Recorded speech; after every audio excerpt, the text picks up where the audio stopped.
Can you switch to my feed? Is it good? Hey, all right, it works. All right, we are going to get started. So those of you that aren't here yet, just let me know when you get here, but we'll go ahead and continue from that point on. Welcome to Securing Kubernetes, or what I like to call the Great Spaghetti Monster, the Flying Spaghetti Monster, or whatever friendly little name you have for it. I'm Kat Fitzgerald. I have been doing this for a very long time. How many people go back to DEF CON 3? Okay, I'm gonna leave now because I am very old. Wow, oh well. Yeah, I run B-Sides Chicago. I'm also part of the B-Sides Pittsburgh team, woohoo! So yeah, I've been doing this stuff since DEF CON 3, which is a very, very long time ago. Google is is our premier sponsor for B-Sides Pittsburgh. If you're looking, I am hiring. I have a very large team at Google, so I'm just throwing that out there. Come see me later. I'm based out of Seattle.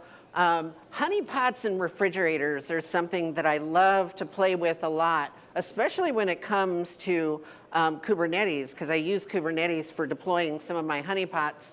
And I love to cook, and the reason I put that up there is just last weekend when I was home, I decided I wanted to put up a new spice rack in my kitchen. So what do you think? I don't know. Is it pretty cool, huh? Okay. Anyway, my disclaimer, the views and opinions here are mine and mine alone, have nothing to do with my employer or current or past. And anything that I share from the standpoint of security, vulnerabilities, et cetera, please always take them with a grain of salt. Do not go and commit crimes. Only do things to systems that you have control over and you have legal rights to do so. So why are we not here today? Well, I'm not going to solve all your Kubernetes security problems. That's not going to happen in 45 minutes. Neither will the person. And even though it has crossed out sitting, that's because I never know if I'm going to give this talk virtually or what it's going to be. But it's so cool to see people again. So welcome all of you back to B-Sides Pittsburgh.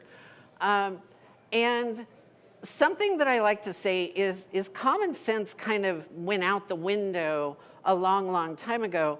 Part of that that is one of the problems that we have to deal with. We'll talk about that. So why are we really here? Well, Kubernetes, for the most part, people are still getting into it. It's still kind of new. And the reason I say it's new is because it's always changing and everybody's still kind of figuring it out and you never know, but it's fun. And there are very quick and dirty ways to get up to speed on Kubernetes. If you happen to be running Ubuntu, you can throw micro k8s on your system or even on a Mac or a PC. You can have it up and running in a matter of 5 minutes or so. So think about that. Containers are not new, and this is part of the problem. If I were to ask you right now, which is more secure, a virtualized system or a container-based system, what would you say? Don't answer that, but think about that question, okay? And security is for everyone. I like to say that because I like to get people interested in doing security. And I lied, common sense is required, so please disregard my previous slide, okay? Something to keep in mind when we talk about Kubernetes, most breaches are not zero-day. When you look at all the breaches that we see today, they're not really fancy. They're not caused by these zero-day attacks and so on. Most of the breaches don't come from, ooh, somebody ran a vulnerability scanner and figured out that there was a problem and then they broke into me and so on. No, most problems come from configuration issues. And configuration issues, when you start to think about Kubernetes, are huge, and containers, okay? A close second happens to be compromised credentials. I still go on GitHub, once a week or so, and I just search for keywords like password or root or AWS or token or things like that. See how many occurrences you will find. And then the third trailing compromise is overprivileged accounts. This is also important if you're going to be deploying Kubernetes in the cloud. I don't care which cloud you do it in. Well, I do. But no, which cloud you do it in, it's going to be a problem because a lot of people just go, oh, wait, what are all these IAM permissions? Oh, gosh, I really need to do everything, so I'm just going to give my account everything, and it's like root. Okay, fine. How many people still log into root on their Linux box and do all their work all day on root? You're all lying. Kubernetes really has all three of these types of events that can cause incidents. So we're going to look at that as we go. By the way, if you haven't figured it out yet, yes, I do like cat memes. I don't know why. Containers. We have to kind of start with containers before we get into Kubernetes. Containers are not secure by default. When I do interviews of potential candidates, I typically will ask the question that I just gave you a few minutes ago. Is a virtualized system or a container-based system more secure? And several years ago, I asked this question of a particular candidate in another company that I was working at, and they swore up and down that if they took their application that had vulnerabilities and they moved it into a container, that the container would fix all the vulnerabilities of the application. And I kept trying to get them to explain it to me how it would do this. They went through a very long explanation, which ended up as, see, the application is now secure. And I was just like, huh? Because containers are not secure by default, and they don't change if you have an insecure application. So please keep that in mind. But when we work with containers, we have resources. Think of a container as a grouping of these resources or a grouping of stuff. Stuff equals resources. Resources are namespaces.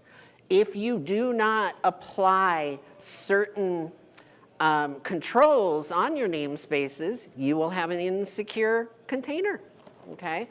Namespaces will contain things like processes, CPUs, network, ports, all these various things. Resources can be exploitable.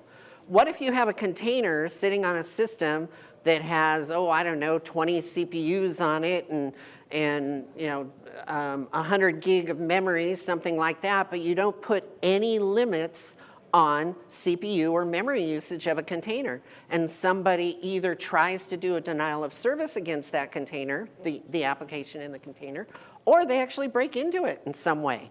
Well, they bring down the whole bloody container and the system. So always remember that resources are exploitable. So first thing we're going to start is to look at how we secure the container. We're going to do that with control groups. Control groups are limits. So we want to apply limits to these control groups. Come on. There we go. So if we're looking at a container, you know how hard it is to get a cat to do this? Okay, that wasn't easy. When you think about a container, think about it as a file system snapshot. Well, where does the file system come from? Oh, sure, we're just going to do Docker run, and we're going to pull it from wherever, from the internet. How many of you were around, some of you look like you were around, when Docker Hub was compromised? and we were pulling compromised images from Docker Hub. Now, we have to be careful there. But who's going to decide where your file system snapshot comes from? Well, we probably want to strip it down. And if you've heard of CIS benchmarks, which I have the link for it coming up in a little bit, we want to use the CIS benchmarks for either Docker containers, Containerd. We want to strip down the version of the file system that we're going to run within our container. That's number one. Container isolation, okay? We need to do it. It's not going to happen by default. So when we look at this, the picture kind of shows us, you know, where it all comes from, where we have our namespaces and our containers and so on.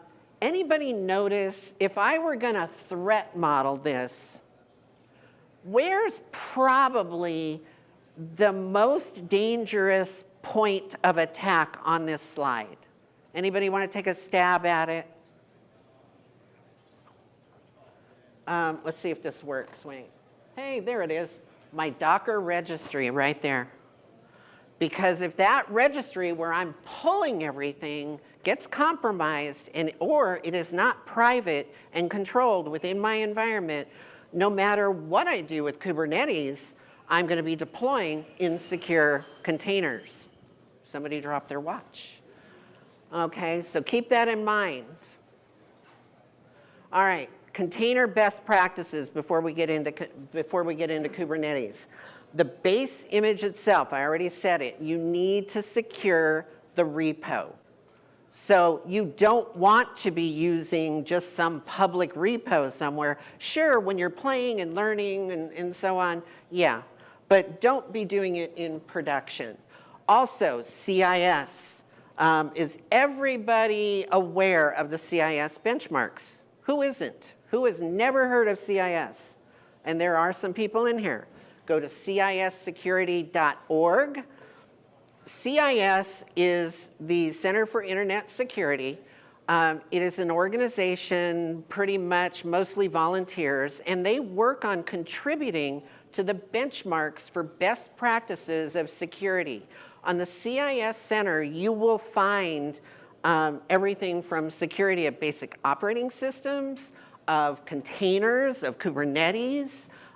You want to start there. You want to start securing your environment by using CIS benchmarks. In some cases, it's difficult to do because you have to do it manually, unless, and I don't work for CIS or anything, you have to pay for a subscription and you get automated tools that help you do it in an automated fashion. Honestly, I just suggest people support it and get a membership because it does make your life a lot easier, okay? Please keep in mind, don't run containers as root. I still see people doing it when I'm doing security evaluations of Kubernetes environments or just of containerized applications. I go, wow, look, the container's running as root. Oh, joy. This is going to be fun. Come on. Visibility. Think about this. You're gonna deploy a Kubernetes cluster. It's a kind of a complex thing, has a lot of moving parts, which we'll see in just a second. How are you going to monitor all of that? There better be ways to do it. We'll talk more about that in a minute. Think of it as kind of a domino effect, because what tends to happen when you're deploying out into a Kubernetes cluster and you're using it to get extra stability in your environment, so on, or additional scalability, if one of the containers falls, you can pretty much guarantee that most of the containers are going to start to fall when you're talking about insecurity. Why? Because, well, you probably deployed those containers from the same place. You probably used the same file system snapshot to make them secure or insecure, okay? Privileges, probably still one of the biggest problems when it comes to containers. Why? Because people end up putting out insecure applications that then get compromised. Then an attacker, once they're inside, They find that it was launched via a username that they can then elevate privileges. Well, there are very simple settings in containers that say, basically, do not allow any new elevated privileges, and I'll show you that in a second. Secrets management. Several years ago, I had some engineers come to me and they said, well, you told us we couldn't keep our tokens out in GitHub. Can we go ahead and put usernames and passwords in the configuration YAML files that are out on GitHub? I said, wait, what? No, please don't do that. Secrets management, use Vault, use something. And please, when you're doing a Kubernetes cluster and you create some nodes that you're going to then deploy Kubernetes to, stop allowing SSH into those worker nodes. Because if you think about it, I've got a whole bunch of nodes that I'm now going to deploy Kubernetes on. They're set up to allow SSH. You launch Kubernetes, and you have monitoring turned on, such as Kubernetes dashboard, but if I SSH into the worker node directly, your monitoring doesn't see me. So I could then compromise your application, and all this fancy monitoring that you have with Kubernetes won't necessarily see me because I'm kind of running under the radar a little bit. So once a system is deployed, you do not want SSH on the worker nodes. Okay, namespace limits. I talked about it a minute ago. We're going to look at some of these, but we want to have them. Here is a great tool. It's called Docker Slim. Docker Slim will actually take a container and the application. You run it through Docker Slim, and let's say a Docker container might be, 300 meg when it's deployed. You run it through Docker Slim, you're going to end up with maybe a 10 meg image that gets deployed. Saves you a lot of wear and tear in your environment. So take a look at this tool, okay? Often overlooked. How many people know what SE Linux is? How many people turn it off when they install a new Linux server? Oh, come on, I know all of you do. Why? Because, well, you turn on SE Linux and you start to run applications and they start to fail. They don't run anymore. They can't open ports and things because SE Linux has not been configured properly. I've asked other SREs and system administrators and so on, why do you keep turning it off? And they'll say, because it's hard. Well, take some time, learn a little bit about it, learn a little bit about AppArmor, one or the other. But in Kubernetes and in containers, you can turn it on and it will help prevent things such as privilege escalation. Remember the number 3 problem with incidents. And remember the infrastructure. This is ding, ding, ding for the win. In other words, if you're deploying on an environment that is insecure by default, no matter what you do to your Kubernetes cluster, it's still going to be insecure. If I have Telnet running on all my systems and then I deploy Kubernetes on these systems, well, it's not going to be very secure. So please keep that in mind. Make sure the operating systems that you're deploying your Kubernetes cluster to have been configured securely. Okay?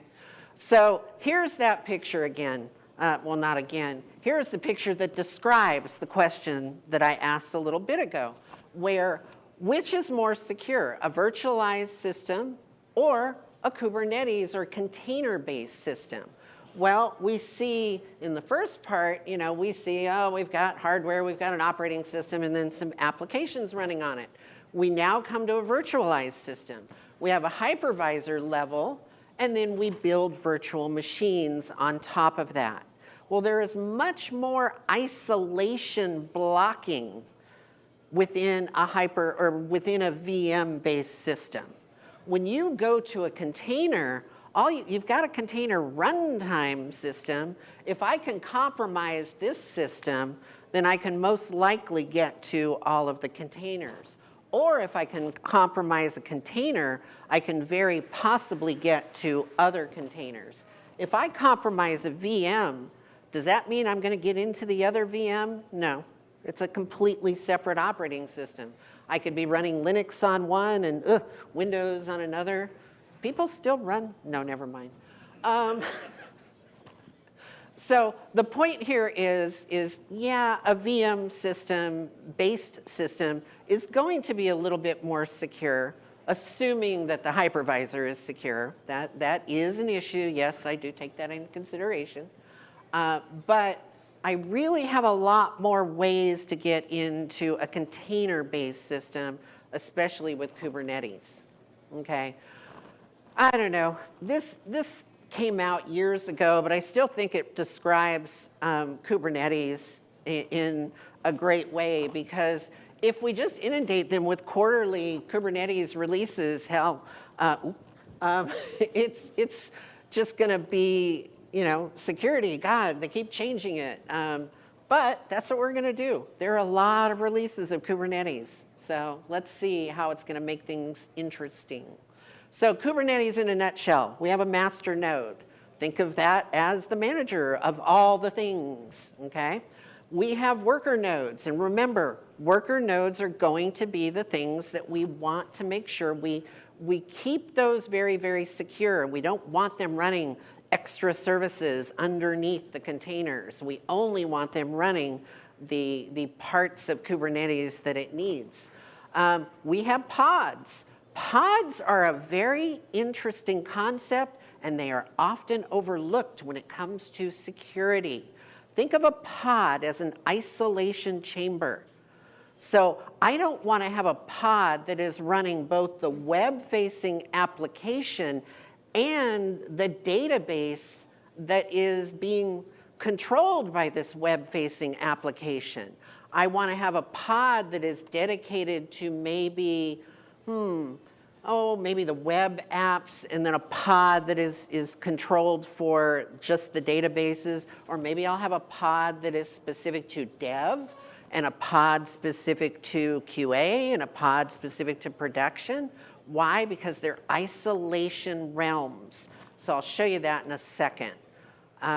Services. Services are all the pieces that we need to make Kubernetes run. And then there's going to be some very specific main components we're going to look at. Probably the one that we'll talk about the most, etcd, right there.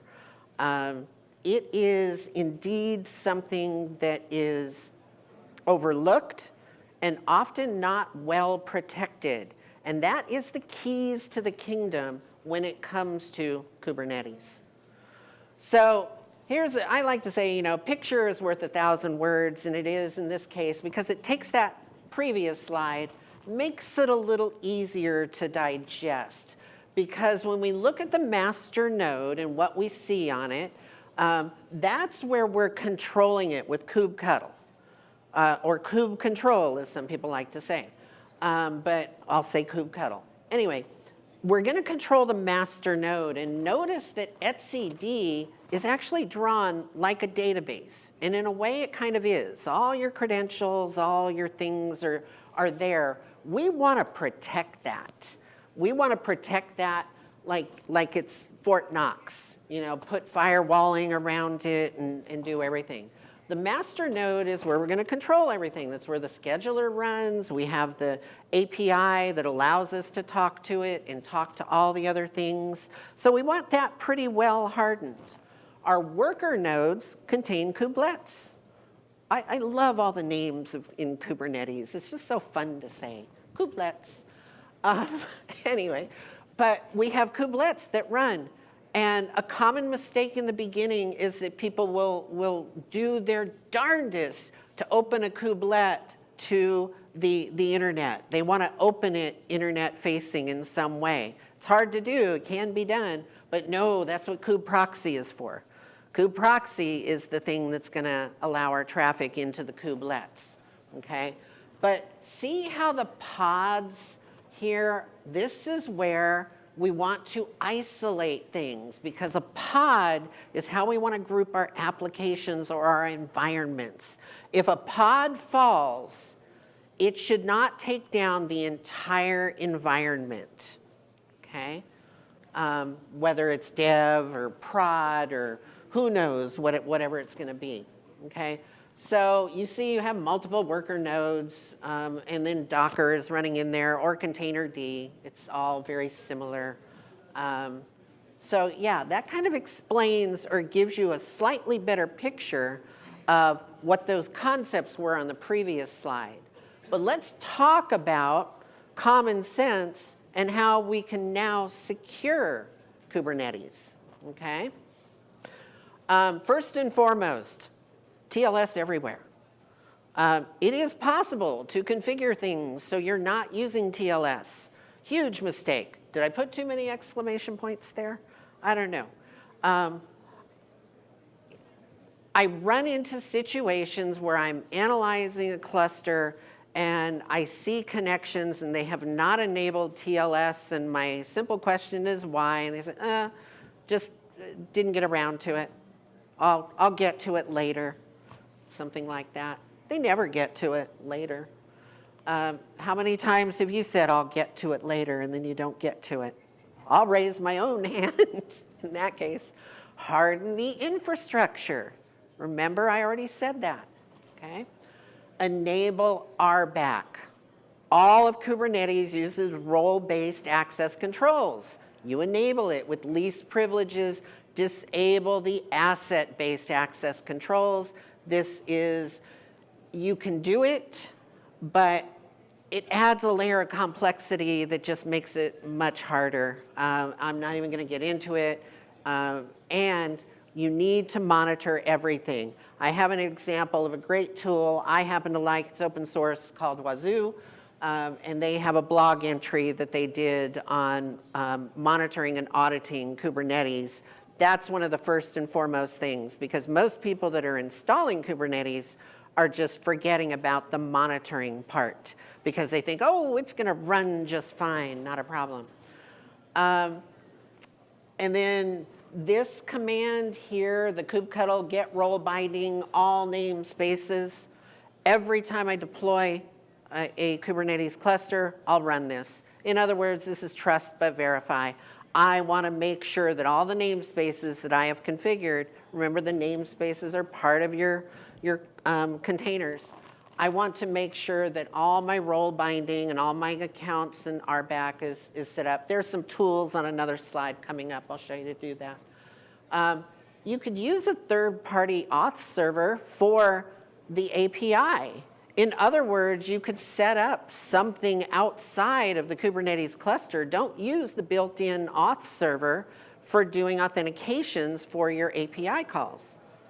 That gives you an extra level of security that you could put in. I don't have enough time to go into all of that in a 45-minute session, but think about that. If you were in a really, this has to be as secure as possible, I would definitely do that, okay? Separate and firewall your etcd cluster. The etcd, make sure it is protected from any and all intruders, and you have an extra level of monitoring on the etcd cluster. If that is compromised, pretty much keys to the kingdom. Rotate your encryption keys. Use something like HashiCorp Vault. I like it. It's open source. It works great. Linux security features. I mentioned this before, but in the configuration of the pods, there is an option for pod security policies where you can enable either SE Linux or AppArmor. It's off by default. Enable one. It's not that hard. It will solve so many of your problems.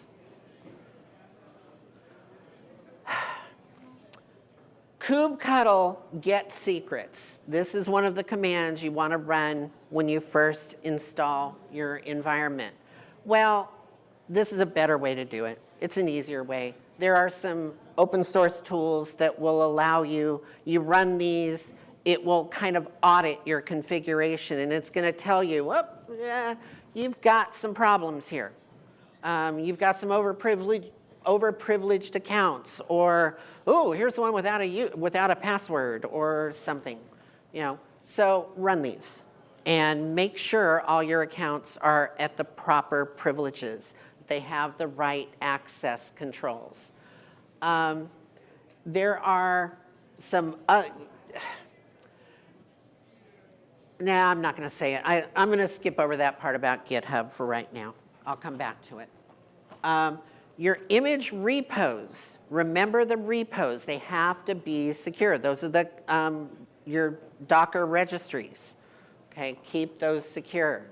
All of the libraries, I mean, think about your supply chain. Where are the libraries coming from that are getting installed here? Applications. I watched a team build an incredibly secure Kubernetes cluster once.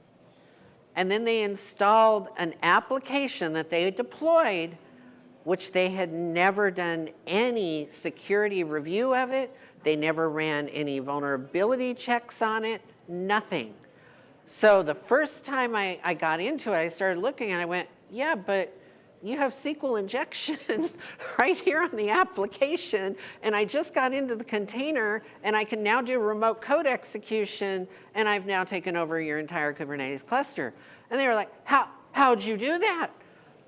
Because your application was insecure?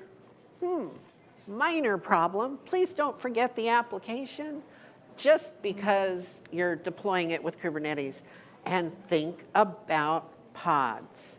Think about using them for isolation. And I can't say it enough. Also, I mean, does everybody here know about Shodan? Anybody not know about Shodan? If you've never used Shodan, think of it as the web crawler of all things internet. It will go out, and I use this in my honeypot talks as well, because you can go to Shodan and search for all the opened webcams of the world and things like that. But you can also search for, NSA toasters and what have you. But Shodan, you could actually go to Shodan and search for etcd clusters that are open to the internet. Oops, you might find quite a few. Because most of the time it's people that have just, I'm playing with Kubernetes, I'll deploy something, and they just take all the defaults, so it's not very secure. And yeah, they leave it up there running and they don't realize it.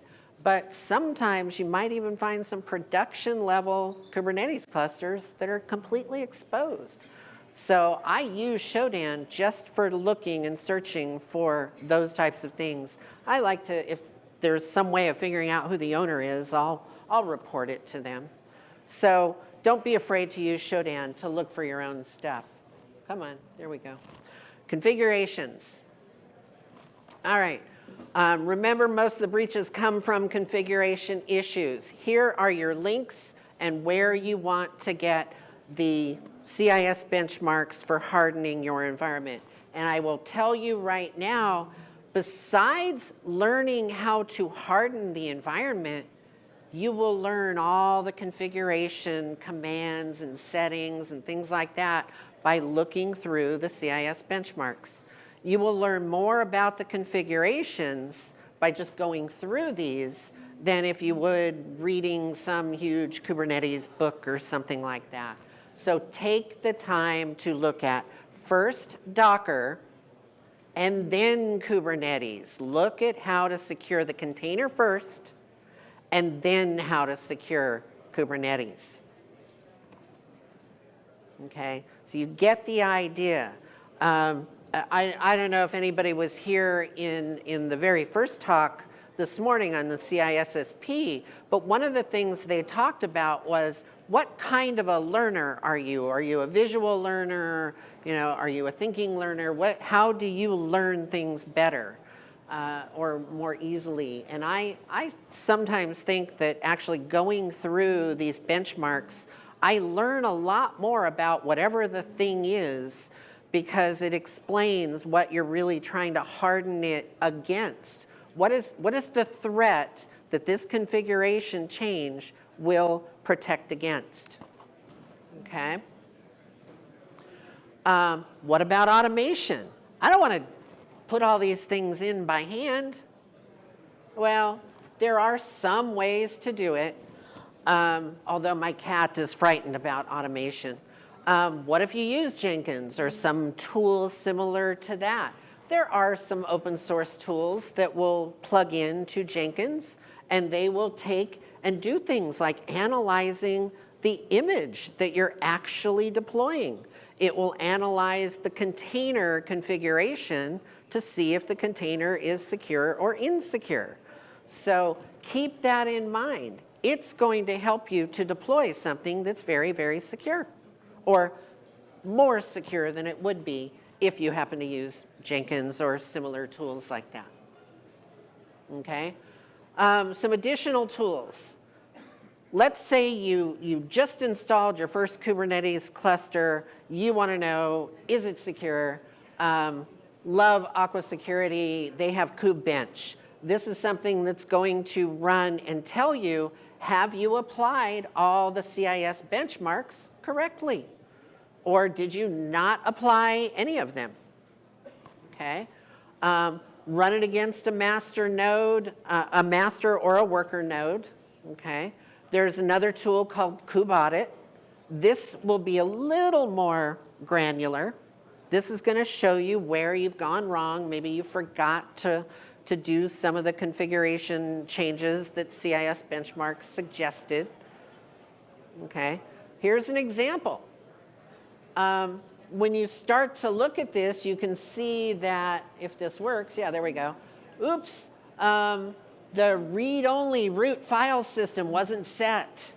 See, there's a common configuration setting where you can set the root file system to be read-only. We don't want them, because what's on the root file system of a container? It's going to have an etc password file. It is going to be out there. Well, we don't want that readable. Or, I'm sorry, we don't want that writable. I guess we do want it readable. We just don't want it writable. But you see how it's telling you, and you start to go through all the little configuration settings. This is part of the problem of figuring out containers and Kubernetes, is the fact that there are so many configuration settings. That's why I say, start with CIS, start to go through the ones that you really need, and then run the audit tools so you start to see, oh, mistyped one, or forgot to set one, or I set it to yes when I really meant no, or something like that. Okay? Some other tools that are available, Claire, this is a static analysis tool for the actual application containers, very useful. Clar, which actually integrates Claire and your Docker registry. So it can look at the whole package there. Falco, I'm going to show you Falco in a second. Falco is perhaps my favorite thing. Falco looks for weird stuff going on in your containers. It looks for abnormalities. We'll see that. And then KubeHunter is how you can actually do kind of a pen test. Once you're done and you've configured your environment, you can run KubeHunter against it. Here is, oh wait, oh, I'm missing a slide here. I had an example of Falco, sorry. I had an example of Falco running, but I had to take it out because I was having weird problems with getting it to sync up with the video. But yeah, go to the falco.org site. You'll see it's an agent that runs within each of the containers, and basically it looks for anomalies. It looks for suspicious things. Like if it sees somebody is doing cat or something is doing cat etc password, yeah, that's probably not something that should be happening inside your container. And yet I have had vulnerable Kubernetes clusters and the containers where Falco actually caught someone doing cat etc password. It was a red team, and we caught them, we were the blue team at the time, and we kicked them out, and they were like, "Ah, that was how we were going to get into your systems and make you look bad." But yeah, anyway. All right, if I were a hacker, I am hacker, I'm going to attack. Well, how do I actually approach pen testing or attacking a Kubernetes cluster? First thing I'm going to start with is all the services that run on all the ports. So there they are. I would start by just looking and making sure, first of all, does anybody notice anything that's missing here that might be important? What might I look for in an attack methodology within a Kubernetes cluster? There's two things that are missing.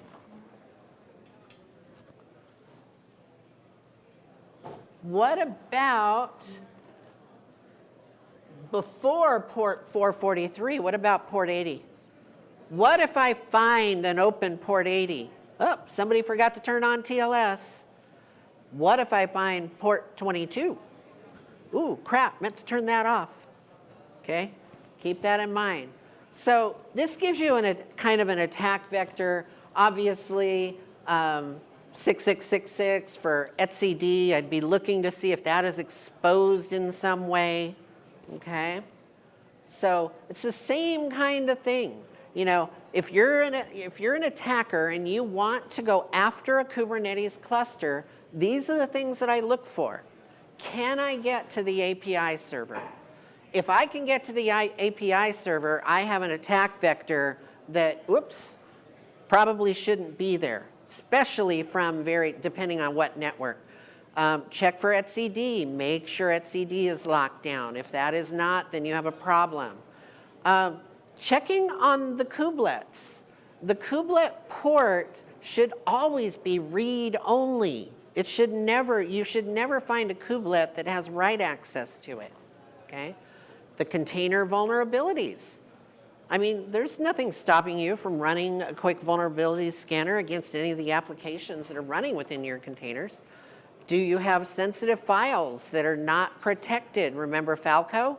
You actually will configure Falco that say, oh, I have these specific files, not part of, etc password or something. Maybe I have some other files that have some important things in them that have to be part of a container application. So I want to tell Falco, hey, keep an eye on this file or these sets of files or whatever. Kernel exploits. There are going to be vulnerabilities in the OSs that you're deploying via Kubernetes. So if one comes out, please remember to patch the systems and then redeploy your worker nodes, which is usually very easy. You can roll that through. But I do see people forget that a lot. They don't remember you have to patch those containers. You have to patch the entire cluster because if we can get privilege escalation, we can take over your cluster. The vulnerable apps, yeah, that goes without saying. So some final threat modeling to think about when it comes to Kubernetes. Think of the entire CI/CD pipeline if you have one. If you're in the cloud, you might have a very automated one, might not be an issue. Think about your workload security. Think about pods. I usually say this in a honeypot talk that I give, that 90% of the time you do with honeypots should be planning. Same thing with Kubernetes. Kind of 90% of your time should be spent thinking about how can we group applications such that if this cluster or this pod is compromised, what's going to happen? What's my risk at that level? Container security directly. File storage security. Keep in mind that in the Kubernetes world, file storage is not permanent unless you set it that way. It is transitory. So if a container goes down or the cluster goes down, you will lose whatever storage you might have had in there unless you make it secure by default or permanent by default. The network security, remember the infrastructure, and then the application security itself. Those are the things that we really want to think about when we're looking at the entire package. Okay, so your key takeaways for today. Okay, common sense is still there. I like to say in all my talks that we keep spending billions on fancy software and hardware and all this stuff, and yet breaches keep going up. Why is that? Because we're forgetting best practices and everything that we've learned doing security. So stop overthinking this stuff. Go back to best practices. Secure the infrastructure, have a secure repo, don't let people get in and play around with your repos and things like that. Okay? Stick with the basics. Okay? Stop the fancy, for God's sake. Just use CIS benchmarks. That is going to be very important. And then RBAC and all of the configurations, we want to make sure that we're applying benchmarks across the board. Okay, if you take one thing away from this talk today, if you learned about CIS, there's a good one. Threat model your environment. Okay, the access controls, I mentioned this more than once because it is often what is overlooked in deploying Kubernetes clusters. Okay, did I mention RBAC? Yes, because like I said, it's overlooked. Patch your environment. Log4j just hit back in December. How many people had to patch their Kubernetes clusters because they were running Java-based applications? It was a little easier because, okay, you're in a Kubernetes cluster, you can roll through the containers and get all your pods upgraded and so on, but you still had to do it. Logging and auditing. If you don't monitor, how are you going to ever know? And I throw the Wazoo back up there again. Take a look at it. It's a great open source tool, and it works very, very well with Kubernetes and containers. Okay? So that's it. Let's see, did I make it? Oh, barely. Thank you very much. I will make my slides available. If you watch my Twitter account, I'll post when I post the slides to my GitHub. My GitHub is also Rainbow Cat, same thing. That's it. Any questions?